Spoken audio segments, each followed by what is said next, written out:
The six-time runner-up. Early in the morning, you were with this group. He started on the par 5 10th. A couple of great shots to start. Well, I think the key was he had two beautiful driver three-wood right out in front of the green, pitched at that point. And we knew at that point the greens had some moisture in them. You're going to be able to control the ball. And after a great tee shot at 14, left with 141 yards to a very difficult front right hole location. If you push it just a little to the right, threw it in there, the ball stopped absolutely dead. At that point, you knew you were in for a day of scoring. Useful. This shot, Andy, during the telecast, you said an amateur could be given 500 golf balls and a wedge and wouldn't hit one as good as Phil. He saves par.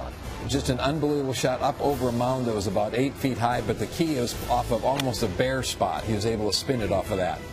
Mickelson murdered his driver all day. This is the par 5, and he also hit a bunch of greens in regulation, which is not his calling card at all. This actually set up a birdie as well. He hit a lot of good, solid shots, and here at 5, he put his approach shot in the absolute perfect spot on the very front of the green, putting straight up the hill. The score at the end of the day, though, was just even.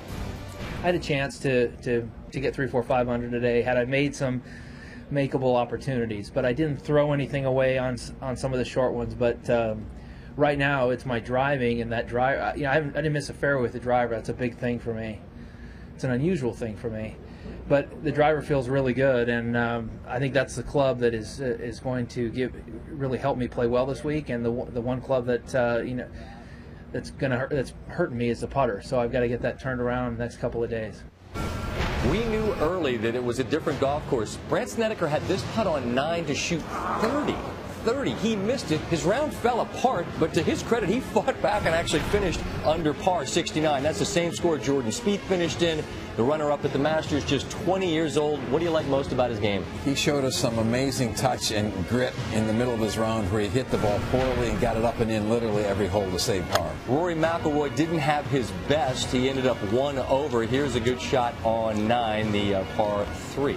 Well, anytime a top player can go out and struggle a little bit and still get it in 1 over at the U.S. Open, he's still in good shape. Well, and those guys were hanging around the lead until this guy went out and wrecked it for everybody. Martin Kaymer, a 65. That's the best round anyone's ever shot here at Pinehurst in the U.S. Open. Some thoughts from the competitors after. There was still some moisture in the greens. A few tees were moved up, so what we saw this morning out there on that golf course is probably the most scoreable it's going to be all week. All in all, solid day. I'm very, very pleased with the start, and game feels in good shape. Feel like I could improve on the way I struck the ball and putting, but scoring wise, I'd take it again. I drove it really well, hit a bunch of quality iron shots, and took advantage of those iron shots, which you've got to do around here because you're not going to have that many. I don't know how I made 6 birdies today, but you're not going to have that very often, so you need to take advantage of those shots when you do.